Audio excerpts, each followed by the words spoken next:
Hi und willkommen zu meinem neuen Video.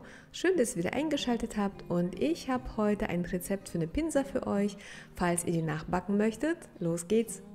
Ich starte natürlich mit dem Teig und für den Teig nehme ich 340 ml kühles Wasser, 400 Gramm Pizzamehl Typ 00, 75 Gramm helles Reismehl und 25 Gramm Kichererbsenmehl. Mehl und Wasser einfach mit einem Holzlöffel verrühren und zugedeckt eine halbe Stunde ruhen lassen. Als nächstes 20 ml Olivenöl, 10 Gramm Salz und 5 Gramm Hefe hinzufügen und alles zu einem Teig verkneten. Und man sollte schon mindestens 10 Minuten kneten. Diesen Teig dann eine Stunde bei Zimmertemperatur zugedeckt gehen lassen und danach für 72 Stunden kalt stellen. Er reift im Kühlschrank. Nach der Gehzeit den Teig dann 2 bis 4 Stunden vor dem Backen aus dem Kühlschrank nehmen. Bei mir waren es 4 Stunden und in 3 Stücke teilen. Ich habe jedes Teigstück abgewogen und die Teigstücke dann vorsichtig rund formen und abgedeckt entspannen lassen. Für die Arbeitsfläche habe ich zum Beispiel kein zusätzliches Mehl genommen. Ich arbeite einfach mit dem Öl, was noch am Teig ist.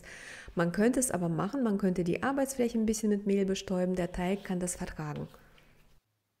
In der Zwischenzeit beschäftige ich mich mit dem Belag und ich nehme bunte Kirschtomaten, halbiere sie, gebe dann noch etwas Basilikum dazu. Das Basilikum kann man entweder klein schneiden oder klein reißen.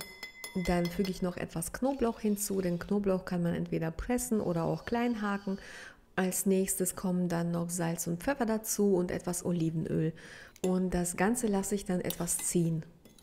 Für die Soße nehme ich 200 Gramm passierte Tomaten mit Basilikum, etwas Zucker, Salz und Pfeffer und das war's auch schon. Man könnte noch etwas Tomatenmark hinzufügen oder noch ein paar italienische Kräuter, die man mag.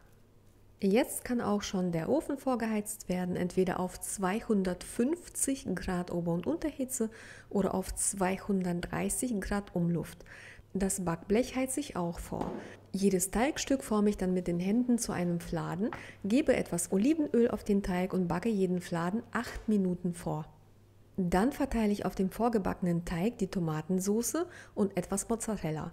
Und dann kommt die Pinsa für weitere 5 Minuten in den Ofen.